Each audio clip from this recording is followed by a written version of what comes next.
Seems to be my a romance life. Oh, you tried to take some suggestions from last week. Yeah, you, exactly. you, The ice has set you can't look schizophrenic, bro. You have to like ease. You have to ease the monster in. Yeah. You don't just two You, hands start you can't go strangling. Jekyll and Hyde. That's confusing.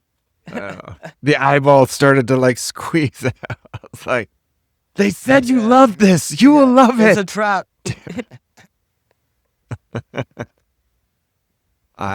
We have a cat and we have two cats, but the youngest one just had to go and get fixed today. The girl cat today, so she is high out of her Yeah. mind. But it's pretty funny because she can't really walk with the back legs. She's kind of dragging them, but her back tail is like making the strangest. Is that So my the tail? big cat follows her. Exactly. The big cat follows around and is like, I don't recognize this tail movement. So he's like super Yeah. suspicious of Is what that she's doing. So territorial?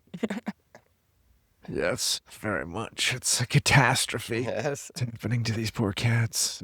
So yes, no more baby cats are going to be happening around here. So yeah, How is their we'll population? They see. seem to be booming. Yeah, it seems to be a thriving industry. I know where I grew up, we used to have feral Mm. cats. Like they were all over the place, and we still had mice. So I don't know what's going on. I don't know I what's see going on with lots that. of But dogs too, man. Like lots of pet dogs where I live. Everyone's got a pet dog. do you get a lot of wild dogs? Nah, Oh, not not where wild, we but just are. Like I'm not the sure you loose would in ones. the bush, but not where we are because Mm, there's like it's suburban. It's urban. mm. That reminds me. I still remember when we saw dingoes. Yeah, and like there'll still be kangaroos, but there won't be wild dogs. But there's still kangaroos. Yeah. All right. Yeah. Whenever I go to Ukraine, it's one of the things I do is I always go feed. They have lots of wild dogs, Right. even in the town. They're like just loose dogs. There's like packs of dogs that run around. So you can find like a whole herd of dogs. It's probably not the best thing to hang out and pet them because they're probably all full of fleas. But they're not. They're not mean. Some of them are standoffish. But if you bring them food, they're all over it. So yeah. But we don't seem to have the pound or anything here anymore. Uh-oh. Wait, you're on mute. How'd you get on mute? I don't know. AI's taken over. Maybe it knew I had nothing important to Oh, say. okay. Like, let's we're, stop this we're, before it starts. we're being censored already. Well, welcome to the conversation where we unpack the wild, interconnected chaos shaping the world, including the population's decline and all the reasons for it. Your host, Joe Edgar, and Ethan Krok. I Yeah, thought I'd shake it up because we're about to normally get an there's like intro. somebody We're and I gonna have to work. say it like weird. I know we got to get a better intro. We got to still come up with some music. So yes. Today we have an interesting topic, and there's nothing like two men sitting around talking about abortion. So we have to take this in, sort of a different context of pronatalist policies and how they drive us. But there's an interesting article that's out. Of course, it's from Texas, where basically it's the anti-abortion movement who are literally tracking down men and trying to find any men whose girlfriend has gone to Planned Parenthood or some of these other clinics to get an abortion, and then they represent them in not quite a class action lawsuit but a suit for wrongful death, and they're really going after what are these shield laws. And so it means they're trying to define when a fetus is a human, or I guess it is human no matter what, when a fetus is a person, or I guess a citizen. Maybe that's really it, when it gets its rights. And so it's an interesting case because it really brings to the table, like, that's a great way to have a conversation about two men have abortion. Is like, what rights do men have, and should they have any rights in this conversation? Some basic stats. In the U.S., there were 3.6 million births last year and 1 million abortions. So it's actually quite a lot of... It does. I mean, it's nearly 25% of the potential babies being born in the This U.S. conversation kind of is making sense to me now, like, because we are sidelined from that statistic anyway. Like, because we have no choice, we may, I mean, the women may argue and may say that politically we have influence, but we literally have no choice about the abortion. So the fact that, Well, it does make me wonder, in the same stat, if there's 1 million abortions, like, how many men are out there are still not wearing condoms? yeah, well, so you're married, so I don't know if you wear protection, but it's more fun without protection. So I think once you hit a certain time, then it's no longer needed because it's no longer happening. yeah, and So it's some people, some people have had enough kids, they have operations as well. So there's other ways, besides condoms now for, there is all kinds of different contraceptives that women can choose. But yeah, abortion is a funny subject. Well, it's not funny. It's funny that we're talking about it, but we have opinions that they're male perspective opinions, and it doesn't mean that we're telling women what they should be doing with their body.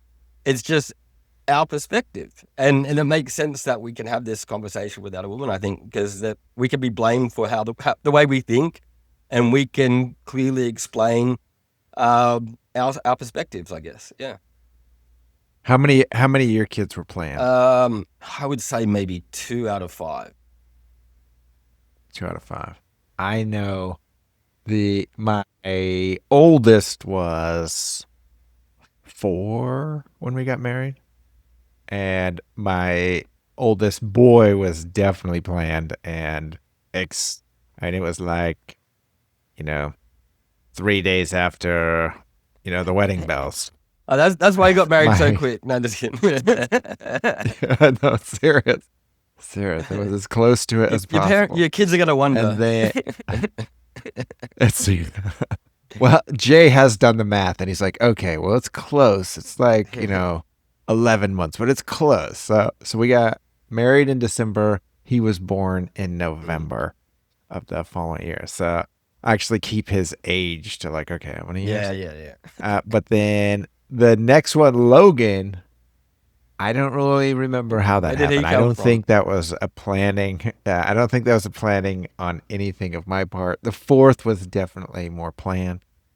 But yeah, those are. I mean, I don't even know how you would go through the conversation of doing. I mean, of course, because I imagine some of these happen. I couldn't find any stats that happen, with married people who are too early, like the guy we talked to last week. He was 7 years and no kids, and then the latter part with kids. So, I mean, there's got to be some people, especially put in some of the cost of living. And So I was married with my wife, divorced now, but we waited 3 years before we thought about having kids, and it's not like we didn't have a kid. that's close. 3 days, Yeah, 3 years. it's not like we decided, we needed a kid now. It's just like, well, let's maybe bring a kid into this, because we're still together. Our budgie hasn't died, which is a bird. It's like a lorikeet or something. It's not a innuendo.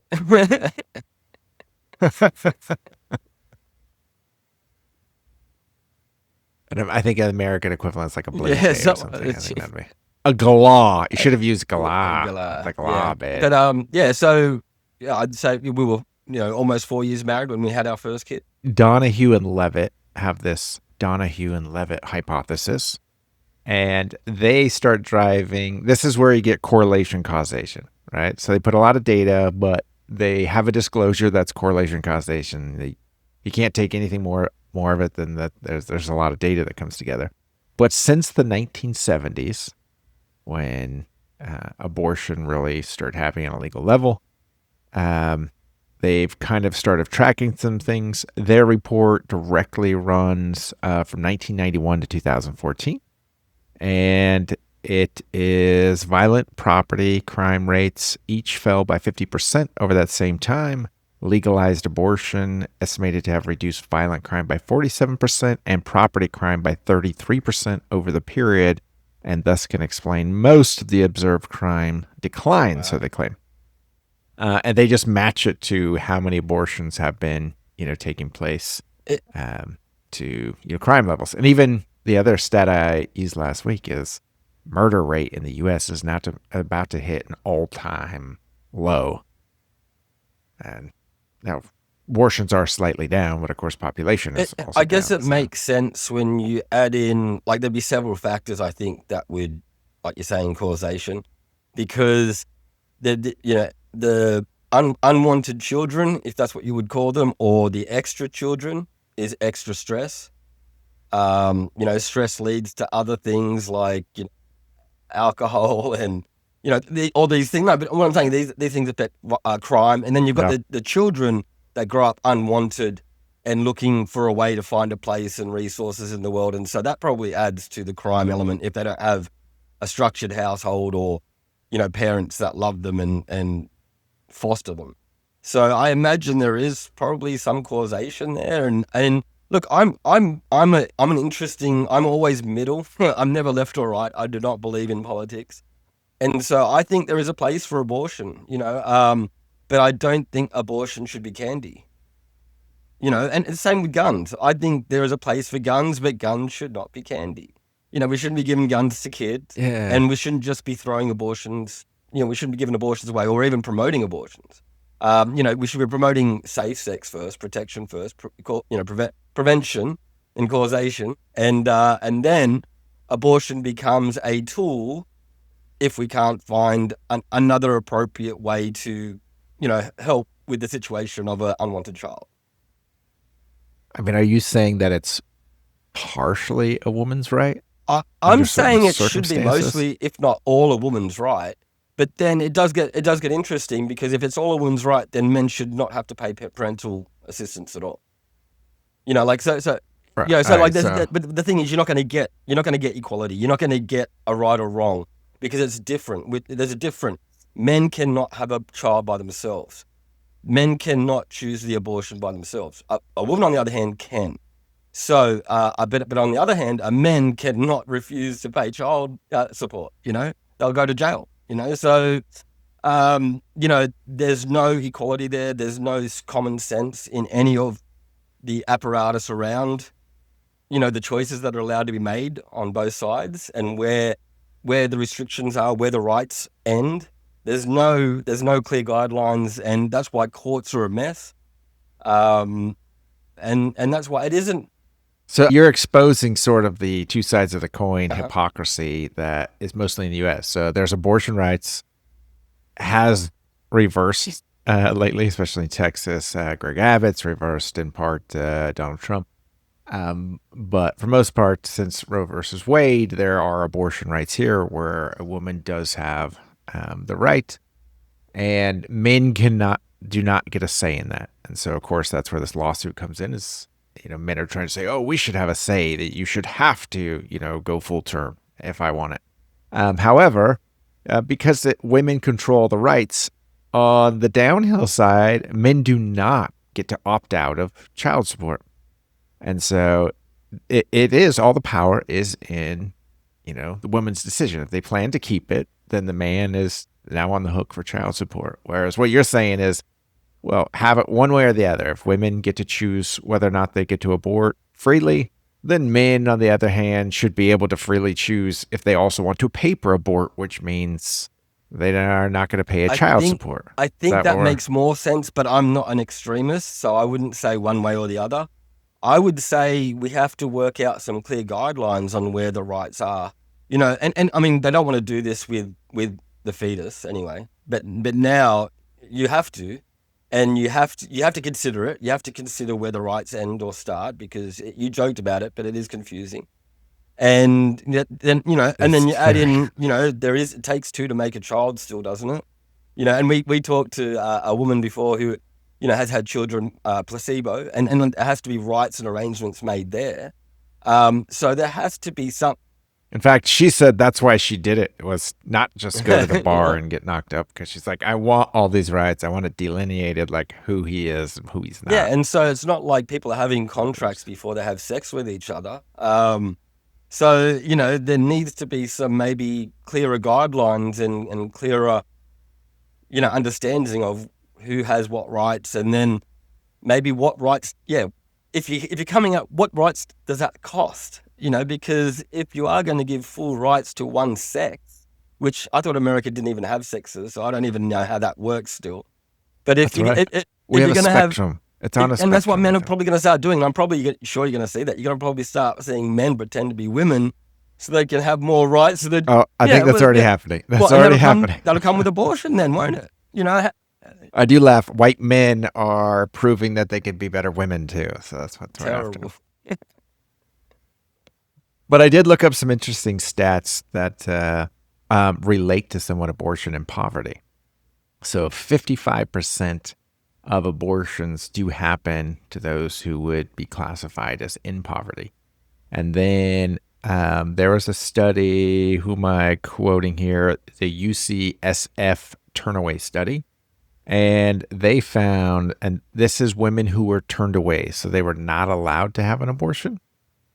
So they were required to go to full term. So this is them not having a choice. So this would, be on the flip side. This would be the pro-abortion argument. And so of them, exactly, they were more likely to live in poverty. 72% of women who did not receive a wanted abortion lived in poverty after 5 years, much higher than the 55% who now estimate to be in or have an abortions. Were more likely not to be able to cover basic living expenses, for example, housing, food, and transportation, and were more likely to live in poverty for at least 4 years compared to those who received an abortion. They were in debt and had a low credit score. So I think that's that. the main causation. I mean, there's lots of causation. So like, there's lots of factors that go into why we're not having as many children, but definitely the cost of having children. You used to have children to lower your costs. Historically, that's about families, farming. like your families in general, you had more resources the more people you had in your household. And that it's gone the other way around. You've got less resources now the more people you have in your household. And so that's I think that's the main factor going towards population decline. And why have we made it so expensive to have children? And if we need children, if we need a population, why have we made it so expensive? Why have we made there no incentive to have them? They're talking about was it the baby assistance, or we've had that in the past in Australia to help population increase. Oh, you mean the big Trump Is that accounts? what they call it? I don't, Yeah, it's just part of the big, beautiful bill. It's called the Trump account. They'll give you $1,000. well, It's not tax-free. It's tax deferred. unfortunately, just to start off a college fund. it's not the right incentive, because the stats that you just shared, that's only going to incentivize the people that can't afford to have children. So you're just going to be increasing the poverty population. So there needs to be more incentive.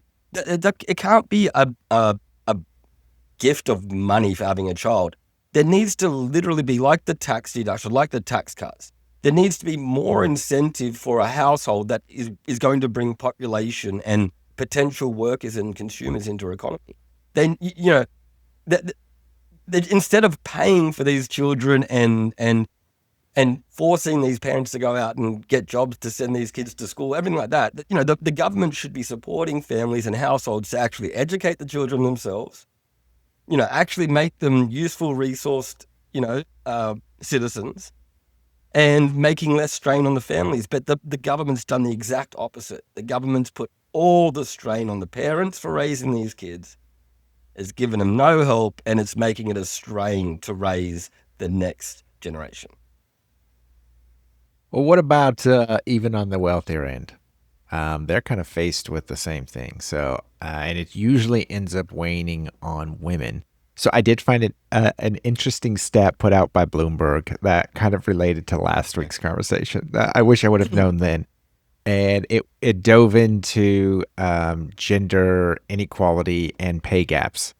So if you're married and have children, you earn more than married with children women, married or single men, and single women. Oddly enough, women married with children, single women, and single men all make about the same.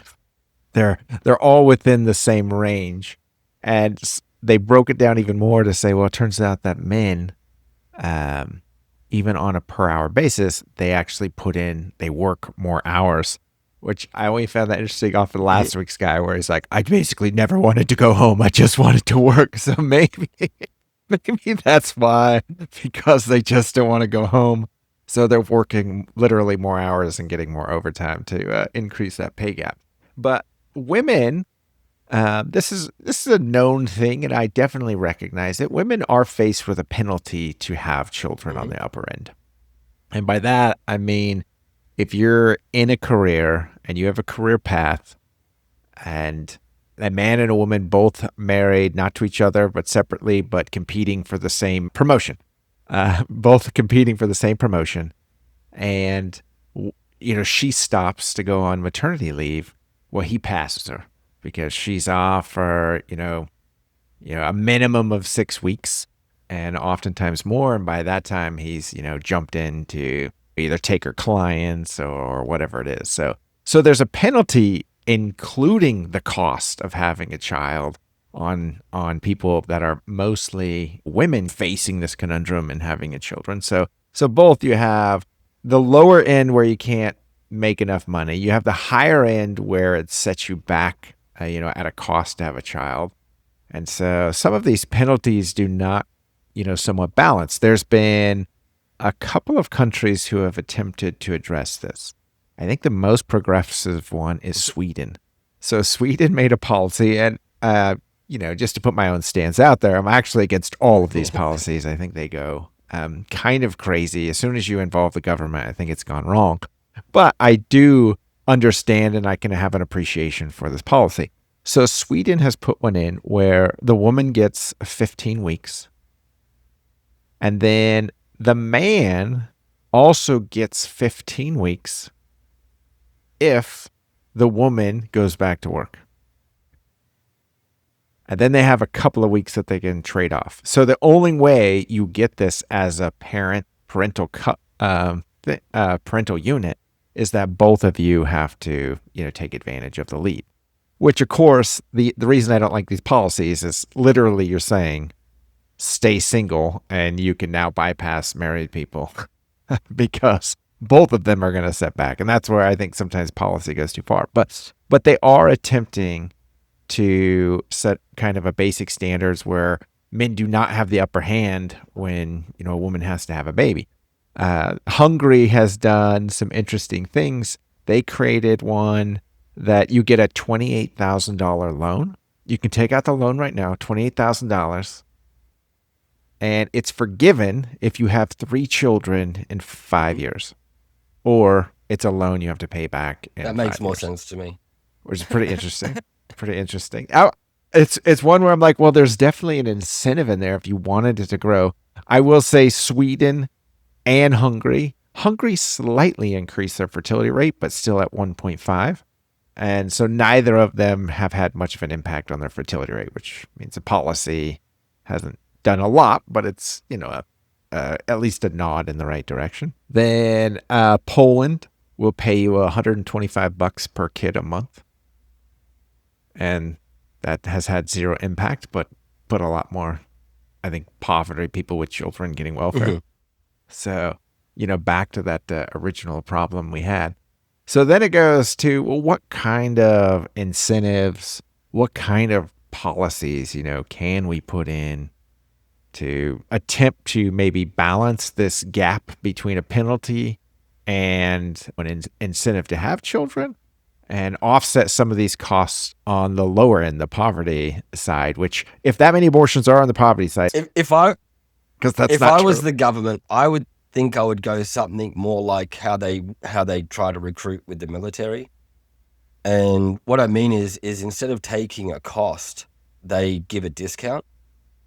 And so instead of paying for these children and giving all this extra money and creating all these extra funds to give off to parents, they should make the children more like the tax incentives. They should make the children more like, it's a discount card, So for every child they have, there's a percentage off their interest, their loan, right? That's good. Is that loan? It's like, Oh, you have Yeah. 5 kids? Yes, Well, you can get in the you got, suite. you You know, get you the back room. Oh, the have 10 upgrade kids. Oh, you Uber. don't have to pay interest on your loans now. The bank will pay you to take out a loan. Like, come on, like, let's be creative with it. I mean, they do have that to some extent. Like, you do get Yeah, the that's what I'm saying. The child, tax incentives, right? The tax cut. Yeah. tax But that credit, doesn't go right? far Yeah. enough. That equates to nothing at the end of the day. What I'm saying is that's like getting a bonus. That's like getting a free drink with your meal if you buy one every year. Right. Like that's just retarded. I mean, it is true that it's great if you have kids. Like, I love having dependents, right? I have college kids, so they're all dependents. So it's like, yeah, it's great, but it's not. I mean, it doesn't offset anything. I'm not going to have more children for the incentive. So to have an incentive to do it. Now, you brought up one thing by the military that I'll just note. In 1600, France and England were both competing because they were back and forth with various, wars in different kingdoms. And I looked up, and England had a policy in 1600 where they would tax bachelors and widows. You'd get taxed if you did not. And it was just a bachelor and a widow. No, because it was illegal to walk at night back then, Joe. You do realize, right? Right. Yeah. Well, they went after him because they assumed all of them. I mean, children were only inside of wedlock, right? And so to go after bachelors and widows meant you had an incentive to get married because it cost you money not to be. And it was pretty hard then. Now, France created the opposite policy because that one's the stick, right? France went after the carrot, and France would pay a 20-year-old man if they were married and would help support them if they had even more children. And so they did the opposite where they would go after men. There was I can't find any policy where they supported women didn't exist women, but back I think at the time women didn't, they didn't get any rights. So they were definitely pushing men to get married. I mean, 21 actually seems pretty old in that time, but that must have been like, if you have not done it, here's an incentive to like get it wrapped up, lock her up. So in today's terms, not the old, but both of them were because they were trying to build up their military. So the incentive at the time was people were strength. They needed soldiers. And so both of them were trying to build up these massive militaries because they were going, through people quite a bit more. So it does make an interesting take on what population does. In general, population and resources equate to power. And so that has, always kind of been. And so if you look around the world, population is one of the most significant, parts of having power. And, wealth was the next one. The U.S. is kind of that pariah in there where, they were in the hundreds of millions, yet created massive amount of wealth. But still, you have to have, 300 something million people is not a few people. I think they're banking on technology. So I think, the questions we're kind of asking, really, it comes down to do the governments really want population anymore?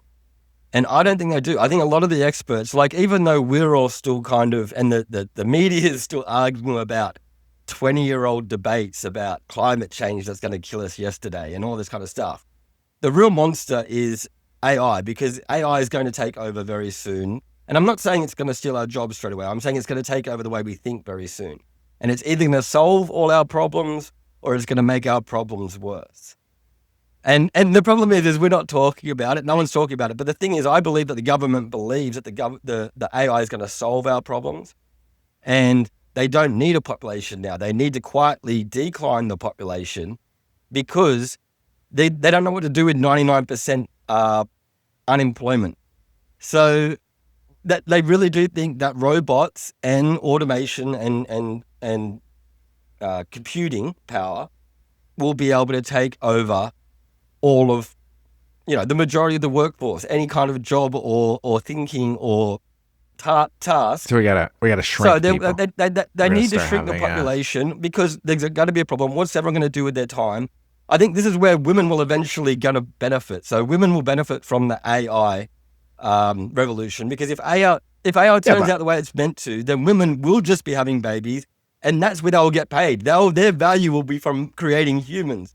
Men will be the problem. Men will have nothing to do, no value, like trying to find a woman to let them get them pregnant so they become part of the system. So it's gonna completely switch. I'm blocking out I'm blocking out the picture of AI getting them pregnant. But let's take that. If AI does come in, let's It just has to, because look, this is run how with this women scenario. historically was going to be poor if they had children.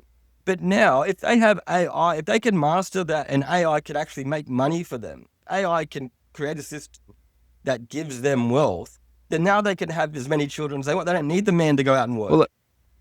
Well, let's take one example. Let's just say Tesla's able to launch a robot, Uh, and the robot can now move. It can do the Can we go dishes. It simpler can than that? clean, Can we go simpler and than that? Because it's already happening. It's happening in California. So it's very simple. It's happening in Arizona as well. So the number one profession in the world, you can look this up, I don't need to, is driving. The number one profession, driving. Oh, you mean where like, autonomous cars are well, it's wiping not out just driving, Uber? like it's driving taxis, driving yourself, driving Yeah. driving couriers, drive transport. As soon as, and Yeah. they're not going to let you drive. There is literally laws in federal government in America right now. 2040, you're not going to need a license because you will not be allowed to drive. The robots will be driving, and that's the number one employment. So what I'm saying is, I'm not saying there's going to be 99% unemployment straight away. It's going to phase out. Like they could have phased out employment already decades ago with the technologies that they have, right? But they don't want to. They have to phase it out quietly and slowly. And I think that population decline has to match it. So I think that's what we're actually seeing anyway. I think we're seeing an actual choice by governments to decrease the population because they don't believe they need it in the future. They believe technology will be their strength, not their population. All right, I hear the case, and I did see the charts where the Waymo usage growth is like astronomical. It's crazy, which is definitely significant. Of if you're a driver right now, you should start finding a new career. Like you're going to be replaced. It's not, you can't go to school. If you're a driver right now and you're like, okay, I need to get an education so I can get a job, you're going to sign up to at least a 2-year, maybe a 4-year degree or something. And by the time you're finished, that job's not going to be there either because AI is going to be taken or the industry is going to be shifted. So, well, let's take that. Let's go back. Tesla launches this robot, right? And I mean, we've already beat up this AI thing. I think we're definitely not going to have enough electricity. We're not going to have enough compute power, or we won't be off. All of that's going to get better as AI gets better. So all of that will reduce. Like the cost of it's cheaper. If you look at historically, this is where you're wrong. We've been using AI for decades, but the reason why we haven't all had access to it is because it costs trillions of dollars for the same computing power that we now pay a couple of dollars a month of subscription for. So the computing power and the energy needs and everything is actually going down, Joe. It's going down exponentially. No, I agree it's going down, but the need is going up, exponentially but the increasing going down. because we don't have actual AI yet. But let's leave AI for its segment. But let's say Tesla launches a robot. It can now watch your kids. You can buy it. You know, it's going to be expensive, but it's a one-time cost. And you now have a nanny. Kids. It's got access to the web.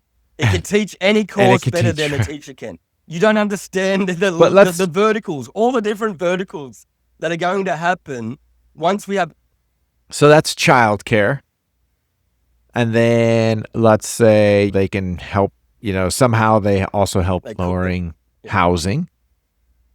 I mean, there's a couple other. I mean, what other ways and what other things do we need? That right there would say many who are saying, and you mentioned this at the beginning, it's so expensive to have a child. Doesn't that now expose the fact that it could be cheaper to have a child? And people could say, hey, maybe I'll have 4 or 5 kids now because it's so cheap. So in a time when you're saying we need to reduce population, you're actually, that same AI and solution is now going to lead to a population boom where it's like it's so affordable now to have children. We don't need them for farming, but they're kind of fun to have around, and I have all these people to help care for them. My basic services as father is like I already have robots vacuuming my floor, and they make one that would do the lawn, but I got a guy who's amazing, so I wouldn't replace him, right? So they have robots for the lawn too. So there's already these robots that have made life somewhat simpler to be a parent. Those are basic ones, but if I had someone who actually did daycare and like could make some food, which to be honest, I think is nowhere near what Elon Musk says. I mean, he thinks it's next year. I'm like, mean, I'll believe it when I see it, but it seems No, but even if far-fetched. you like, you just you don't need to go. You don't need to hypothesize about extremes, or like you just go for the very base, like the worst case scenario, right? Like if you're looking at a business plan, you look at the worst case scenario. Worst case scenario, we're not going to be driving our cars in, what do you give it, 5-10 years? What do you predict? It's going to happen. I already got rid of my car. I no longer have a car, but I take Uber everywhere. But even the Uber driver, let's talk about what I'm saying is how long is Uber going to be around? And we have Waymo. Yeah. So, but what I'm saying is, okay, it's not going to last. It's not going to be there. And then by the time that's gone, you'll start. But you have a lot of other industries that are not as easy as just driving. I think Australia is a good example. But Australia doesn't know what it's doing because the people that run this country are just a bunch of retards. Like they're just morons that do whatever the corporations tell them to do to test it here and then run with it, with whether it works or not in America or in the rest of the world, I think. Australia is definitely a test site for everything. So we've had the technology forever to replace most of the workforce in Australia, and they kind of presented the idea to us before when we were still trying to grow a population, like when we still had baby, all these incentives to grow a population. The minute they took that away, we already, like most shopping centers here, you don't get service when you're checking out, right? It's the exact opposite of America. In America, if I go shopping at a grocery store in America, I've got 3 or 4 people handling my carrot to make sure it gets to my car. It's insane. When I go to there is self-checkout, but it is annoying. There is no assisted checkout, bro. I'm telling you, it's all robots. Yeah, but let's touch that because that is what's referred to. I mean, Joseph Schumpeter gave us the theory called creative destruction, right? So even in that, I mean, the grocery store. So now when you go through the grocery store, you're like, listen, the jobs are gone because the grocery store attendants are not there anymore. And now there's a self-checkout, which never mind the fact that we all have been duped, that we used to pay someone. We have to pay for our bags go through, here. And now prices are more. We have to pay for a bag here. Same we have here. to pay 25 cents. Same here. You put it, you scan it yourself, and you dob yourself in. Yes. Same here. So, but what's interesting is now we have to scan all the groceries and bag them ourselves. And so prices have gone on, and yet we have to take on more of the work. But nonetheless, creative destruction is all of those computers have actually created more jobs than they've destroyed, because now you have all these engineers who are having to build the scanners. You have, servicemen who have to go in and clean them and do stuff. So you've actually created more jobs in what is called creative destruction. There's a difference though, because so this is a distraction, but we can stop talking about AI after this. The difference between AI and a regular tool is AI is more like a digital product, where once you build the right one, you don't have to build it again. You don't have to maintain it. You could just resell it, clone it, resell it, like a film. If you can make a film right, you only have to make it one time, and then everyone buys the copy. If we can make it. So, but it's different. So besides the fact, if AI comes in, it could go either way. It could be that we don't need workers, but that could also lead to a whole bunch of people saying, well, it's so cheap now, I think we will need people, and I think there will be incentive to have children, but it won't be until we go past that event horizon. I think that's why. I think what we're seeing is I think they're trying to cull humans right now because they predict right now that there'll be too many, but they're still keeping enough, and that if it doesn't work out, they just, So just to put this meeting in perspective, Russia, India, and China all met together to prove that there is this, oh, that's right. I forgot. North Korea. Good old Kim. He did make it. That's right. And then he asked Putin to spend the night. So they're very close. They had a sleepover. Yeah, they had a sleepover. So all of them are faced with massive population declines. And contrary to what you say, they're so panicked that they have made a lot of policies to try to have children, these countries specifically. India is the least concerned about it, but they do have a shrinking population. but China is going to go from 1.2 billion to 700,000 people, or What? 700 million.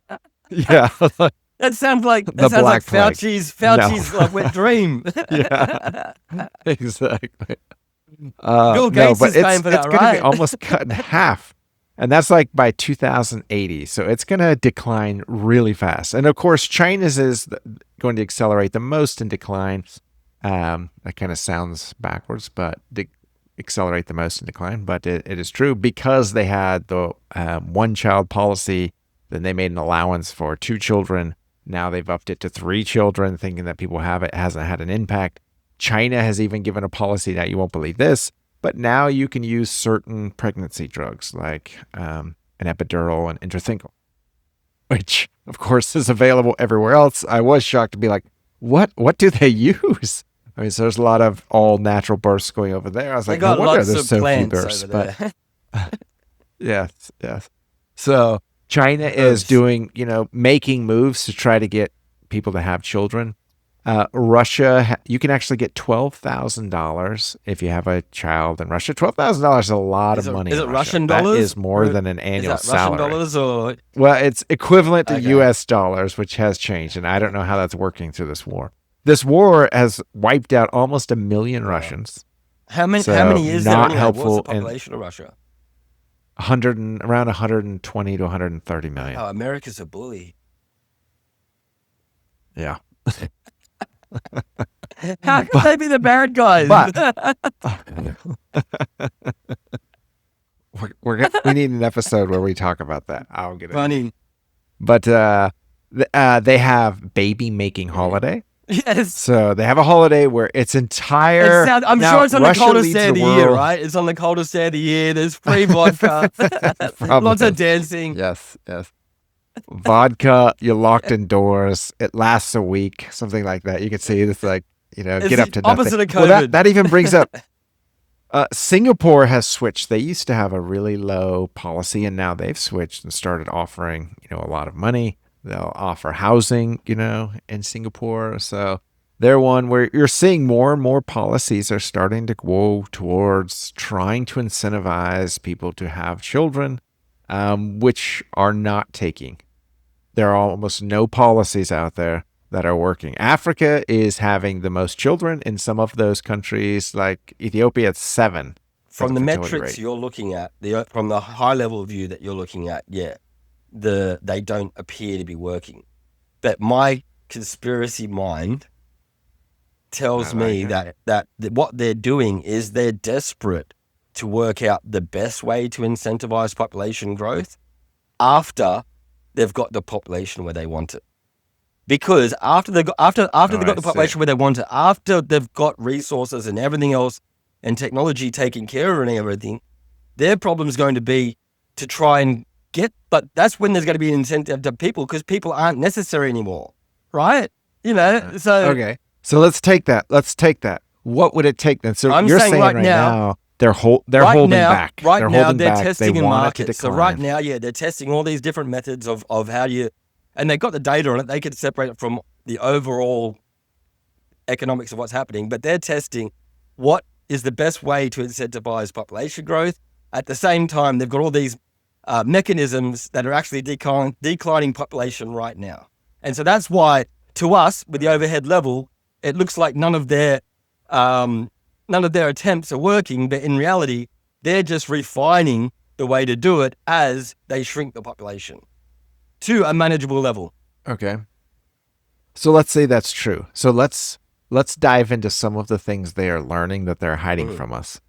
What would it take to get you or me or anyone else, male, female, to actually have a children? Like, what can the government do to incentivize us to clearly make a decision? Because I agree, $1,000 in a bank account that's tax deferred. Like I don't even. Example I believe it's Sam Altman who's he's trying to do this because he's just trying to conquer the universe.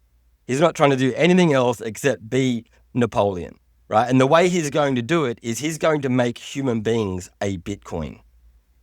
So your DNA, this is what he's already. It's called WorldCoin. It's called WorldCoin. You can look it up. Listeners should look it up. Okay. But he's trying to promote this WorldCoin thing, and basically it's going to be your genome, like your DNA, is going to be your Bitcoin, and that's where your value is going to be. And so everything that any business that attempts to interact with you, like you get paid for that. That's exactly how it works. And so eventually humans will be the ultimate commodity, because humans will be the ones using AI, making robots, making technology useful. They will need us because they will want to serve us. And so, but they don't want. Yeah, but I mean, I don't see how the incentive. Well, I get the Bitcoin, I get running. I mean, that's like a simulator. Well, like Bitcoin is got value because there's only so many, right? There's so many that are made. There's. Are you saying the state should? Support? No, I'm not saying they should do this. Bitcoin? I'm not saying that this is what they should do. I'm saying look into what Sam Altman is doing. Sam Altman is realizing that once you have, what is it? These are all the people behind universal basic income. All right. So once you what the forward? Yeah, the once forward you get past right. the event horizon of if we get to superintelligence or not. We don't know about superintelligence. It's all hypothetical, because superintelligence is basically like God or Jesus coming back to Earth and telling us all how to live. So we don't know if that's happened or if it will ever happen. But this is what they're trying to do. And if it works, then that means the value of a person becomes the only commodity, because anything else can be made like that. Anything else that you could dream. I'm totally lost on how this equates to any incentive. Well, because why do we need population? We need population for wars, for resources, for power, for all these things. But if technology replaces all that, then there's no need for humans anymore, except. Okay, let me reframe. Let me reframe. And I'm saying, look it up. If the government offered you housing, that you got a house and they would subsidize your housing for 18 years if you have 3 children in the next 5 years, would you do that? No, because the problem with no. No. Okay. All right. Well, this is the so one. Many All right. problems. Let me say another one. Yeah, let me say another one. All right. What if the government were to come and say, okay, if you'll have 1 child, we will send you on a 1-year holiday. So they will pay you the equivalent of, some median base salary for 1 year. So let's say it's $120,000. No, there needs to I'm extreme here. So if the incentive needs to be something more like whatever child is born after this date, the government will take care of 90% of the cost of that living. It's like the government becomes the baby daddy, right? The government becomes the baby daddy. That's what I'm talking about. Oh, I did not see that coming, 100%, but I get it. So 100%, you're basically like, listen. Once that kid turns 18, the government's going to tax it for 60 years. So fuck the government. The government needs to put in. The government's got to raise that asset. Okay. You don't understand. We are the asset. Let me repitch. We are the asset, Joe. With the tax dog can't tax robots. The government can't tax pigeons. The government can't tax humans. Let me repitch. If the government were to put together Uncle Sam's nightclub, and this nightclub is basically getting men and women together, hang out, have a good time, and then they raise your children. That is what you ultimately would be like, okay, I would go if it were that case. No, I'm willing to negotiate. I said 90%, government takes care of 90%. I would say maybe government takes care of 85%. Wow. The cost of everything to do with the child. Everything to do with the child. So it's like I'm putting in. I don't know. Listen, I'll be honest. I haven't seen you with Frankie, but I do know very well with Frankie, you are like an obsessive father. So I think you're bluffing around here that once you had a kid, you would be like doting on them hand. Yeah, no. I'm all for. I love having kids, but what I'm saying is I don't. It sucks, and I think you talked about when we started the discussion, we talked about violence, and we talked about like all these other negative effects that have from people that can't, I think, afford children. And so if the children were not a burden at all, then you would have parents that would be putting all their time investment in these kids. Mm. You know, not going out, So really, not going out to make the gold to help pay for them to exist. And then, so really, it's not just cost. There's an actual like mental cost that's involved. 100%. When you look at you know, if you look at everything economics, which a lot of business people do, that's why the world doesn't make sense, and that's why the world has, you know, chaos and crime and victims. Like, you know, because people don't make sense because we're not always logical, and it's not just based about money. We have, you know, we have feelings, we have emotions, you know, we have needs that go beyond putting food in our mouth and putting a roof over our head.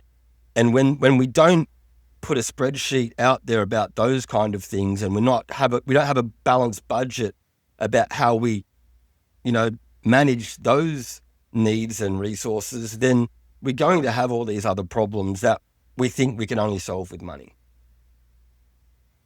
I love it. You heard it here, folks. Hostile dysfunction.